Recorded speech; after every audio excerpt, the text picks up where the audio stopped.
Hey guys, are you ready for some money rehab? Wall Street has been completely upended by an unlikely player, GameStop. And should I have a 401k? But you don't do it? No, I know. Girl! You think the whole world revolves around you and your money? Well, it doesn't. Charge for wasting our time. I will take a check like a old school check. You recognize her from anchoring on CNN, CNBC, and Bloomberg. The only financial expert you don't need a dictionary to understand. Nicole Lapin. Today we have a very special guest on the show, Jason Feifer, editor-in-chief of Entrepreneur Magazine, but more importantly, my co-host on our podcast, Hush Money, and most importantly, my work husband. I truly cannot wait to get started, so I am actually going to bring him on so we can introduce today's topic together as we do. This is so exciting. I am stoked to say, Jason, welcome to Money Rehab. I am so delighted to be here, Nicole. This is amazing. This is not our first podcast rodeo, of course. No, it is not. We co-hosted a show together, Hush Money. I remember it well. Very well, where we debated all sorts of topics, from who should pay on a first date to whether or not it's kosher to have a secret bank account. But there is one topic that we're going to revisit today, which is around being transparent with coworkers or even competitors about what you're earning. In other words, do you tell your coworkers what you're making? Are you asking me that question? I'm just setting you up. I mean, I'm teeing up our revisit of this debate because this was a topic that we actually did for our pilot when we were pitching Hush Money originally. And when we first talked about this, Jason, what was your perspective? Right. So picture it. I arrive at your apartment with a bunch of recording equipment that I barely know how to use. We set it up in your kitchen and we recorded this debate in which, now I don't remember it specifically about sharing with coworkers. I just remember it more broadly. Do you tell other people what you make? And my answer was no. No, why would you do that? That's a terrible idea. Absolutely not. That was the position that I held for a very long time. And my answer was, hell yes. If you want to talk about money and no one wants to talk about it, then you should go first. And we never had to really lean into different debates because we usually disagree. I mean, naturally. Yes, we didn't have to right. make up the disagreement. Yeah. But I have just learned that you may have changed your perspective on this. You've come to my side, potentially. I have shifted the way that I think about this. Yes. Nicole, look, I hate to come here and tell you that you're correct. This is not, it doesn't bring me any joy. It's the first time it's ever happened. So I'm savoring this. But I have done it a lot lately. Not, I will admit, with coworkers. That is still a tricky area for me. And I think that's because for most people, I am the boss at Entrepreneur. And I don't know that I can tell people what I make. But even people who I consider to be peers, I don't know what happens when you open that box. I don't know how I feel when I learn that I am making more or less than somebody else. I've learned what most of my colleagues make, of course, because of the level of seniority that I have. But there are some people that I think I'm happier not knowing what they make. And before I get to telling you where I have come to your side of this, first I want a moment of clarification. When you were working inside of places, like at CNN or whatever, were you and your colleagues talking about what you guys made? Did you know what your colleagues made? That is a great question. I don't know if those conversations necessarily came up. Actually, no, I'm lying. I remember very vividly going to Houston's in Atlanta, which is where you go. Great veggie burgers. Long story short, I remember very vividly being in Houston's with a coworker from CNN and yes, talking about what we made. And he made more than I did. And how'd you feel about that? I felt fine about it. It actually made me feel, like I had a lot of room to grow there and I could be making more money. And so I felt great about it. I was curious, so I asked. And I think at CNN at the time I was making like, I don't know, $80,000 a year. And I think he was making like $300,000 a year. And so I was like, awesome. I have more money to make here. He was so much more experienced than you that you didn't feel like, wait a second, there's a terrible discrepancy here. No, I felt motivated. So, yes. So to answer your question, I did, even back in my early 20s, talk about how much I made very openly. And then, fast forward a couple decades later, here we are discussing it. And I didn't even know that I was that comfortable talking about how much I make. And then we had this debate. And then you sent me a voice note, as you do, which is a whole other conversation about why the fuck you send all the 7-minute long voice notes, which I do listen to, by the way. So you sent me one about changing your tune to this debate. Can you tell me how that happened and what is your perspective now? Yes. It's funny. I don't, perhaps because of sleep deprivation from children, I don't remember exactly what I told you, but I'll tell you what's on my mind right now. Perfect. I went through a big change in my perspective on this really over the course of a couple years because of a couple different things that happened. I'd say the first one was that I started speaking publicly for hire. People would pay me to show up at their event and stand on stage and deliver, roughly speaking, a talk that I've given many, many times before. And they would pay an absurd, what felt like at the time, an absurd amount of money. Like the first time somebody paid me, it was $5,000. And that felt absurd. And then people started paying me $10,000. And that was outrageous. And then, 15 and more. And I feel like I am scamming people. That's how it feels. Honestly, I got to tell you, it's just how it feels. It is so little work. And the amount of work that it used to take me to earn that amount of money was so much more than what it takes now. And it just felt like this is so foreign to the way that I thought work and compensation go together that I feel like I can just tell people about this because it is detached from self-value anymore. And I think that was a big part of the reason that it made me uncomfortable a long time ago. Like I remember when we were first talking about this and I was trying to dig into why I was so uncomfortable telling people what I made outside of office politics or whatever. And I think part of it is that we attach a lot of our own self-worth to the amount of money that we make. And I didn't want to, one, feel worse about myself by learning that other people are making more or potentially make somebody else feel bad about the money that I'm making. And so I would rather just not touch it. But now that I think about it, I think that was because that was the salary me. And the salary me is surrounded by other salaried people. And we are in a hierarchy that we are blind to. And that is an uncomfortable place. And you don't know what happens when the light gets turned on. And I think that I was rather comfortable being in the dark and having other people be in the dark about where I was relative to them. And then along comes this other kind of money. And this other kind of money didn't feel tied to anything. Like, I don't think that I am so unbelievably amazing that I deserve that money. I mean, I do. I'm not like asking you to be like, Jason, you deserve it. I get it. I have worked very hard to be in a position where people will hire me to do that kind of thing.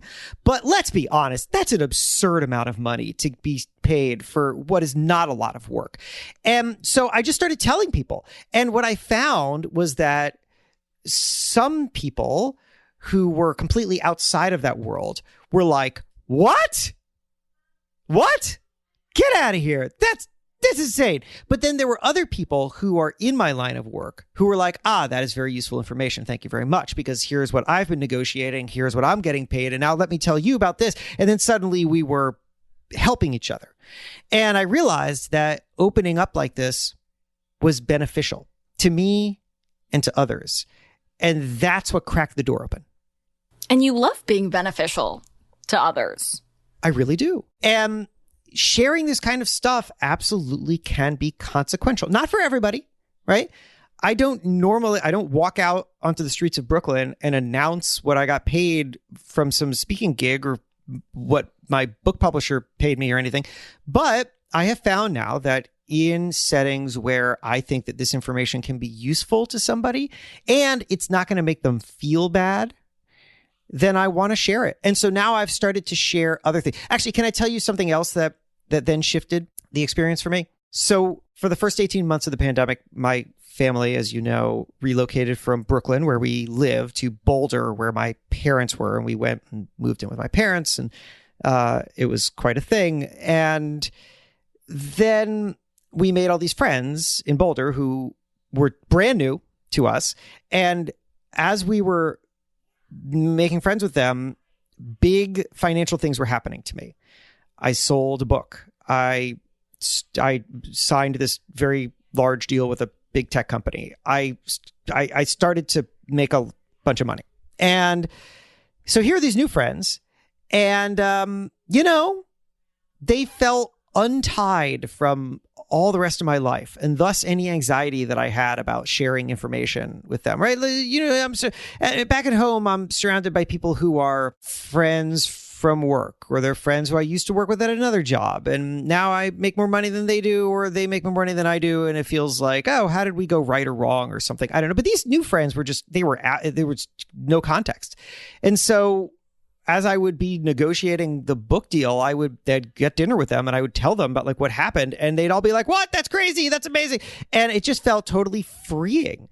And then again, once I had done it, once I had the experience of saying a dollar figure to people, and it was interesting. Nothing terrible happened. I didn't feel bad about myself. I didn't feel like I'd given away the farm. Then I felt more free to do it in ways that felt more tied personally to the wholeness of my life. Hold on to your wallets, boys and girls. Money Rehab will be right back. Now for some more Money Rehab. Do you know what I'm about to ask you? If you're about to ask me to reveal a dollar figure on your show, I'm probably not going to do it. I'll be honest with you, but go ahead and ask. What are you going to ask? So how much did you make for the book deal? I'm not going to tell you. But why? I would tell you, Nicole, I would tell you. Huh? I am not going to say it on this show. And the reason for that is because, wait a second. Before I tell you the reason of that, have you said what you got paid for your most recent book? You have? Yeah. I have it in my book. I have a whole section about my streams of income in Miss Independent and in all my other books. Thanks for reading them, Jason. No, I read it in a previous book. I didn't know it was in the most recent book. Yep. Sure is. Look, I would totally tell you, we could talk offline, because I'd like to know if you think that I made a good deal, but I think I did. The reason that I don't want to do it is publicly is frankly because I worry that information can be used against me in future business deals. I don't really care that your listeners are going to hear how much I'm making from the books. That doesn't really bother me. But what I don't want is for my editor or my agent to hear this and say, "Why did you say that? That's going to hurt you because of XYZ reason." I don't know. It feels like I shouldn't have that number out there. Earlier, I was telling you about speaking fees. And the reason why I feel comfortable with those numbers is because I know where I am in the hierarchy of speaking fees. And I know that I can grow. And I feel like anybody who knows the world of speaking fees could pretty easily guess what I made there. Whereas I feel like I don't know that people could guess what I got from my book. I just don't know the consequences of sharing it. So, which is why I wanted to ask you, have there been any consequences to you sharing that kind of stuff? No, I don't think so. I just do it. Has your publisher ever said, "Nicole, that is private information. You're not supposed to go shouting that from the rooftops"? No, No, I haven't. I would tell you if I did, if I got reprimanded. I love getting in trouble, it's, as you know. But no, I haven't, necessarily had backlash. I understand what you're saying, that it's not the greatest negotiating tactic. Although,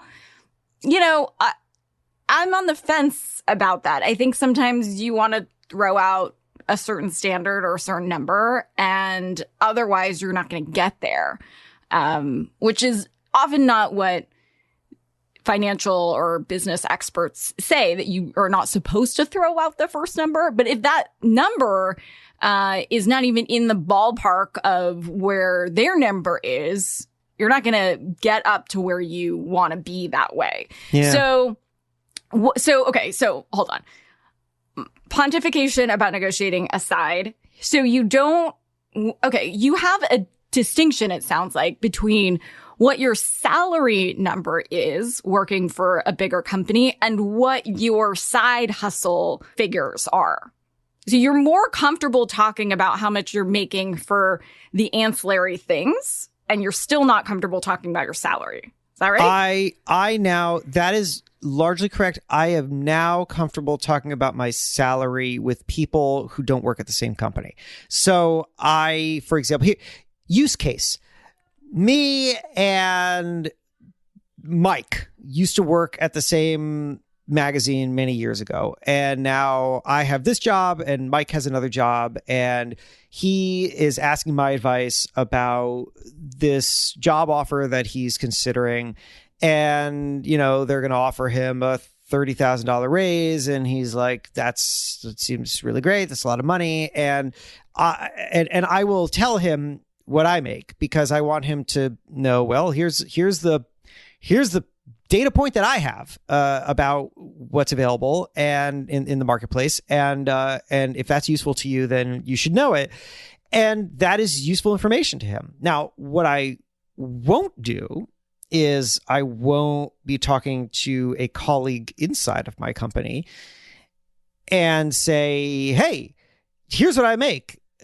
Do you make that? Is that useful to you? Should you, when you're negotiating with our same boss, be able to know this information so that that feels uncomfortable? And that's just a Pandora's box that I don't want to open. But Nicole, as I'm saying this right now, I'm recognizing an error that I'm making. And the error is that I am seeing this way too much through the lens of my own experience. Because when you and I talk, we're talking about what we think for ourselves.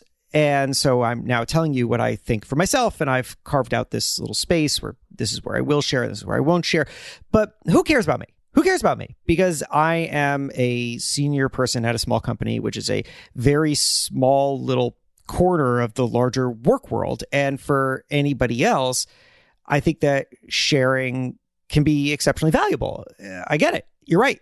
Because if you are open about this and therefore prompt other people to be open about it too, then you gain access to a world of knowledge that is otherwise not available to you. And that can help you in so many ways, because now you can understand what you're worth at your company, just like your example of when you were starting out at CNN and you were earning what was commensurate with your experience. And therefore, you can see what is available to you on this path. You're working this job. You can imagine that if you get this amount of experience, then this is what you can expect to make. And then when you reach that point, you know what to demand. And all of that is exceptionally valuable. And you will have a much harder time navigating that world if you don't have some kind of outside input. So I get it.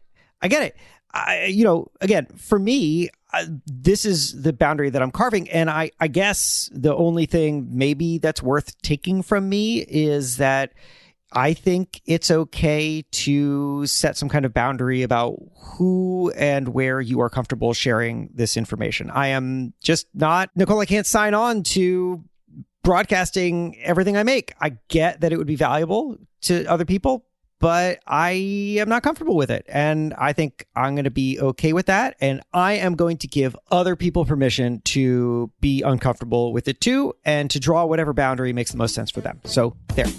For today's tip, you can take straight to the bank. If you're ready to dive in and start having these money conversations with friends, family, colleagues, and peers, start small. Ask these folks how much they're tipping their super for the holidays or whether they give their kids an allowance. Like anything else, when it comes to talking about money, practice makes perfect.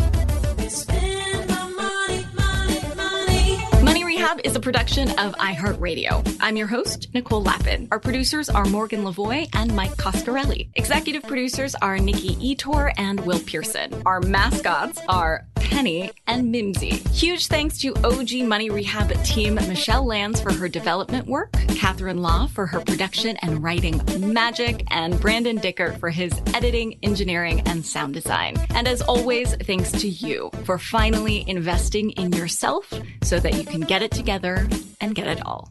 You spend my money.